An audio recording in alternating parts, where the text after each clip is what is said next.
Christophe Cablon de l'association Juriste Chrétien Porto. Je suis très content de vous voir. Ça fait peut-être 2 semaines que je n'ai pas fait de publication, mais j'étais un peu très fatigué aussi. Et je suis aussi en vacances, n'oublions pas. Aujourd'hui, je vous parle d'un thème très intéressant. Comment vérifier les papiers d'un terrain avant de l'acheter?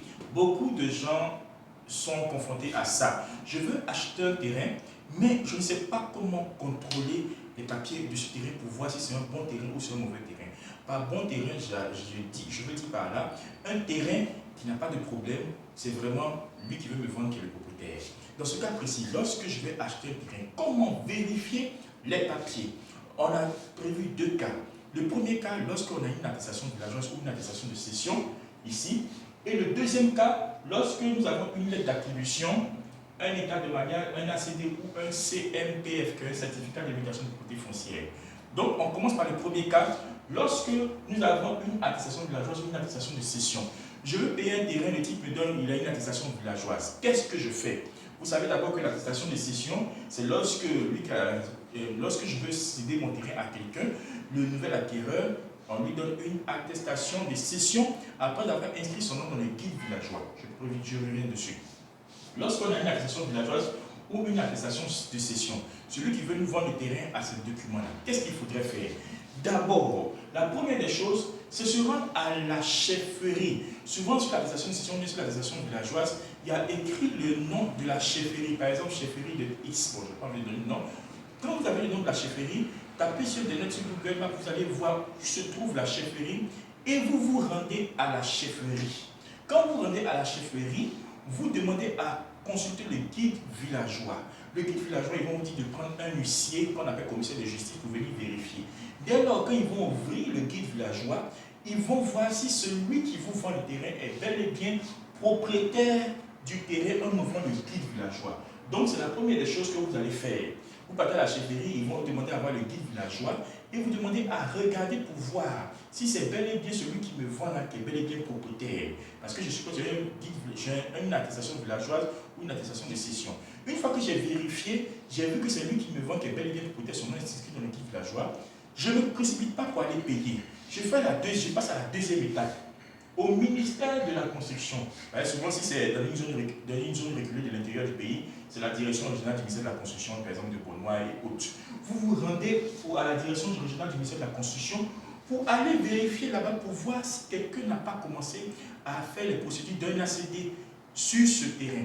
Parce que même si vous avez l'attestation villageoise, vous avez vu que c'est son nom qui est là-bas dans le guide villageois, on peut avoir vendu une tierce personne qui a commencé sa procédure pour la délivrance d'un ACD au ministère de la Construction.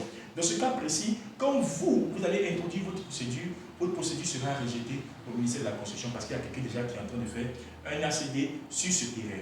Donc, après avoir vérifié à la chefferie, je me rends à la direction régionale du ministère de la Construction, de la zone où est situé le terrain, au ministère de la Construction, pour vérifier, pour voir s'il n'y a pas quelqu'un qui a introduit déjà une procédure d'ACD là-bas. Je passe maintenant à la deuxième plan. Si on veut vous vendre un terrain et vous avez on vous propose une lettre d'attribution, un état de manière, un ACD ou un certificat d'imitation de propriété foncière. Lorsque j'ai ce document-là, lorsque celui qui me vend ce terrain a ce document, qu'est-ce que je dois faire?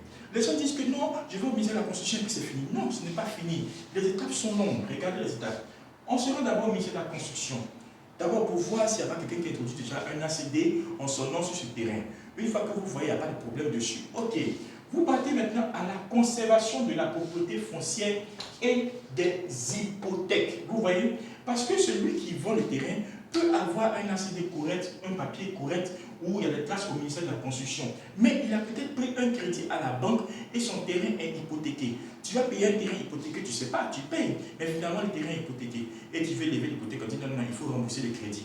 Tu te rends compte que tu as payé quelque chose qui n'est pas bon. Parce que peut-être tu as payé le terrain dans le but d'avoir un crédit à la banque, mais finalement, tu te rends compte que le terrain a un problème parce que le type, lui qui t'a vendu le terrain, avait pris un crédit à la banque et ils ont hypothéqué. Voilà pourquoi vous vous rendez à la conservation de la propriété foncière et des hypothèques, comme son nom l'indique. Parce que lorsque on veut mettre une hypothèque sur un bien, on se rend à la conservation de la propriété foncière aussi. Donc la conservation de la propriété foncière, vous pouvez demander là-bas à tirer ce qu'on appelle l'état foncier qui donne l'historique du bien. Ils vont vous dire par exemple sur l'état foncier là, de 1990 à 1993, ça appartenait à qui? De 93 à 95, ça appartenait à qui? Ils vont donner l'historique du bien à la conservation de la propriété foncière et des hypothèques. N'oublions pas, c'est un service des impôts.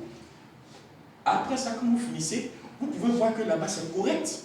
Vous avez dit que non, j'ai un ACD, et puis en plus je suis parti à la conservation de la propriété foncière, il n'y a pas d'hypothèque dessus, c'est correctement qu'ils ont fait l'historique, c'est bel et bien lui qui est le propriétaire. Mais, on va encore se partir au Conseil d'État. Parce que l'ACD peut faire l'objet d'une contestation devant le Conseil d'État.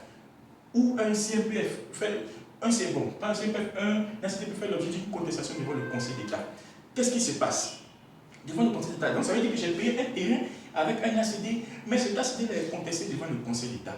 Donc j'ai payé un terrain, je suis content, j'ai un ACD, mais demain, quelqu'un vient me dire que ton ACD a été annulé. J'ai dit, mais j'ai contrôlé partout, mais est-ce que tu as contrôlé au Conseil d'État? Donc là aussi, se rendre au Conseil d'État, voir des gens que vous connaissez, peut-être tout, pour essayer de voir si cet ACD-là, ou ce document administratif que vous avez, ne fait pas l'objet d'une contestation devant le Conseil d'État. Merci, c'est Alistair Cablon de l'association Juristes Chrétiens pour tous.